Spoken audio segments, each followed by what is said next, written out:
Welcome back to the show, Built for Life, Not Just Money. My name is Ryan Burklo, and on today's episode, I'm going to be sharing a personal story that really hit my family hard, and it hit it hard from the standpoint of, I'm a very disciplined person, and what I have found over the last 5 years, at least for me personally, was discipline isn't my problem. And I don't think it's actually most people's problem, frankly, at least from my experience and what I just went through over the last 5 years. It's more of alignment, which sounds really corny. But it's more of like, what is it what is it you want your life to be, and aligning those things that are important to you. So for the last 5 years, I've been constantly trying to experiment in different areas of my life to be better. This is with my health. This is financially. This is being a better father and a better husband, being more engaged with my team and building a team culture. And I've been trying to do all of these things, and I've been focused so much of trying to be better and more disciplined, but it's really felt off. And while I was making progress in certain areas, like my health has gotten a ton better, I've made more money. So, and financially, my balance sheet has never been stronger, but there were other areas that weren't catching up. And so I was feeling productive, but I was still feeling uneasy. And so this episode that I want to go over with isn't about discipline, hustle, or optimization, frankly. It's really about what it is you want your life to be, and aligning your activities and your goals with that.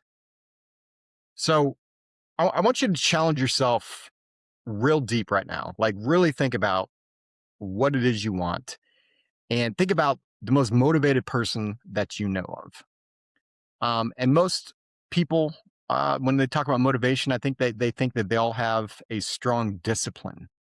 And I thought the exact same thing. And then maybe on some level it is, if you're only focused in one area. In my experience in working with high income, high net worth professionals, they want money, obviously, and they want to be disciplined and work for the financial peace of mind, but they lose the alignment with, what are they doing it for? Am I going to be done? So there's still an underlying stress. And so disciplined people from the outside, they look like they're forcing habits, right? They're being themselves. Um, right. They avoiding the workout is worse than doing it, right? Or doing the workout is worse than not doing it. And so it wasn't that I lacked discipline in my life, because I was doing the workouts, I was doing the things, the activities, but my life still wasn't aligned. It was really still designed with the old version of me. And that was the key ingredient right there. The old version of me. I kept thinking of myself as this one person and this one life that I wanted, not recognizing that that's not the life I really wanted. The life I wanted was, yeah, I wanted to be financially successful, but I wanted to enjoy life and enjoy it with my family, because that is what matters. I wanted to be there for my daughter. I wanted to enjoy it more and stop worrying about just money, and stop worrying about, I wanted to be a different person. And so guilt can creep in, right? And it definitely crept in for me. Because the fact is the uncomfortable of freeing the truth. The fact of the matter is all I cared about was the business, and growing my income. In the back of my mind, I was like, I'm doing this for my family, but all of my focus was there, and my behavior stayed there. And it wasn't until I looked back and I'm like, well, wait a minute, my health was getting bad. I wasn't always present with my family. So I was kind of agitated on some levels sometimes. And because those pieces were there, it just compounded, and I wasn't being the person that I wanted to be. Right. Some examples of that for other people, it might be maybe we overspend, or maybe we overwork. On some level, I was. Sometimes it might be avoiding money conversations with your spouse, right? Because it's not fun. Or just procrastinating, right? Like the common line is, I'll do it next year, or I'll do it for the new year, whatever that looks like. I'll do it when X happens. These behaviors, and this is what I've learned, the behavior that I was doing The behavior protected me from discomfort, from uncertainty, from emotional exposure. For those of you who know me, or maybe you've listened to this podcast, I'm not the most emotional person. I'm very uh, just like get your job done type, militant type of attitude. And I never meant it to be that way. It was more of like, look, we can control our life. And I wanted to focus where I can control, but I took it overboard. And so the power question from this part of the episode that I really want you to think about is, what is the behavior that you're currently doing protecting you from right now? Which then takes us to the identity protection, right? The classic thing that I had was I worked harder, I earned more, that added pressure. I tried to cope, and then it just a repeat model. It wasn't great. So instead, and then you've got identity statements that we all defended, right? Like I defend a very much so that I'm a responsible person. I'm a provider. I'm doing fine. I kept saying that. And money makes this identity even harder because we tie it to safety, worth, family, freedom, time. Like that just compounds all of the other loop that we've got through our mind. So in my experience, I think people we don't say stuck because we're lazy. I think we say stuck because our identity is driving it. I'm fine. That's an identity, right? Because it might be uncomfortable to go really look deep and see, are you actually fine? So what do we do, right? This is the built for life, not just money shift that we've really kind of come across, because we're really good at financial planning, tax insights, all the tactics and optimization. We're good at doing that. But the whole reason we think our clients are wanting that is so that they can live the life that they wanted. And what we're finding is that's another part that we're helping them figure out is, what life do they actually want? And so what has changed and what we're really trying to drive towards and hopefully help our listeners drive towards is asking better questions of yourself instead of trying harder, right? Instead of trying harder, what is it you want? Like maybe trying harder for the sake of what is maybe another way to look at that. Looking at your future. So future backward thinking, right? Oftentimes it kind of goes like our past kind of mimics what we're doing in the present, which we hope gets to our future. And what I'm asking you to look at is, what do you want that future to look like? Imagine you had financial freedom. Where would you spend your time and why? What do you value most? Right? If it's a Porsche, fine, go get a Porsche. That's great. Maybe you're a car enthusiast. Awesome. What else? Right? What are you driving the life towards? Right? And then reaction versus design, right? We react to things and then we make ad hoc decisions rather than designing towards that life and building in the flexibility of life. I make the joke all the time, life isn't lived on a spreadsheet. Okay? You can grow your wealth and still feel trapped if your life isn't built around reaction.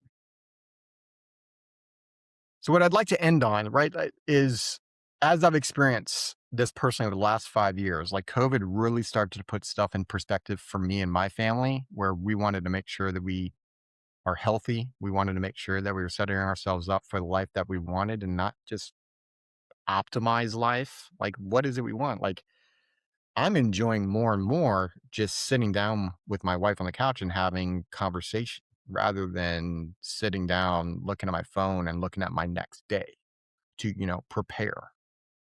While I still do that, I still am making sure that I'm designing the life that I want, which is really time with my wife, time with my kids. My daughter just got accepted to University of Arizona. She's about to be gone in August. I want to make sure I'm spending time with her. I'm helping coach her high school basketball team. These are all things that are important to me that I want to make sure that I am there and present. And so I designed it towards that. So reflection questions for you, right? What patterns keep repeating even when you know better? Question number one. Question number two, what do you spend? Like what are you spending your money on? And what does your calendar look like?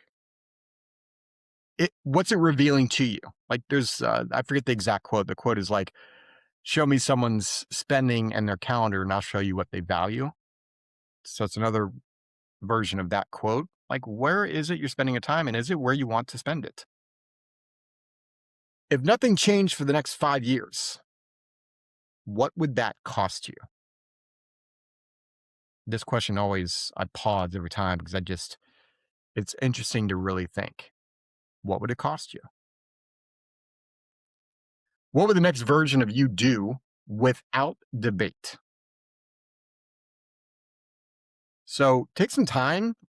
If you're a journaler, like I've started to write stuff down more and more myself, which I used to like make fun of and the corny. I thought it was corny, but it really gets your mind to think, or just use your phone or just set some time aside and think about these questions because I really do think it makes you think about things differently. And more importantly, as you're thinking about these questions, start designing what that future life looks like and start implementing an action plan. And if my team and I can help you with that, feel free to reach out, right? This podcast, we renamed it on purpose this way. We want you to live the life that you want. It's not just about the money. Sometimes the money compounds the bad habits. So let's make sure that we are building the life that we all want. So head over to builtforlife.notjustwealth.com. And at the top of the page, there's a contact us section. That's a great way to reach out to me or Alex with any questions that you might have, either for us to answer on this episode or this podcast. Or I'd love to hear your thoughts on this episode. If this was interesting and good for you and really made you pause and think about what you want, let us know. I'd love to hear it. We hope this episode was valuable for you. And again, we'll put in the show notes our standard financial scorecard if you want to get your own scorecard financially, as well as there's going to be a link in there if you want to reach out to us to schedule some time with us if you want, if you feel like we might be a good fit. Hope this episode was valuable for you. And as always, make it a great day. This podcast is for informational purposes only and is not to be construed as tax, legal, or investment advice. Although the information has been gathered from sources believed to be reliable, please note that individual situations can vary. Therefore, the information should be relied upon only when coordinated with individual professional advice. Guest speakers and their firms are not affiliated with or endorsed by Park Avenue Securities, Guardian, or Quantified Financial Partners, and opinions stated are their own. Guardian, its subsidiaries, agents, and employees do not provide tax, legal, or accounting advice. Consult your tax, legal, or accounting professional regarding your individual situation. All investments and investment strategies contain risk and may lose value. This material is intended for general public use. By providing this content, Park Avenue Securities, LLC is not undertaking to provide investment advice or a recommendation for any specific individual or situation, or to otherwise act in a fiduciary capacity. Please contact a financial representative for guidance and information that is specific to your individual situation. Ryan and Alex are registered representatives and financial advisors of Park Avenue Securities, LLC. OSJ 200 Market Street, Suite 1850, Portland, Oregon 97201. Phone number 503-221-1226. Securities products and advisory services offered through Park Avenue Securities, member FINRA, SIPC. Financial representatives of the Guardian Life Insurance Company of America, Guardian, New York, New York. Park Avenue Securities is a wholly owned subsidiary of Guardian. Quantified Financial Partners is not an affiliate or subsidiary of Park Avenue Securities or Guardian. Ryan Burklo, CA Insurance License Number 0K24924. Alexander Collins, CA Insurance License Number 0H24806. 8734403.1, expiration date January 2028.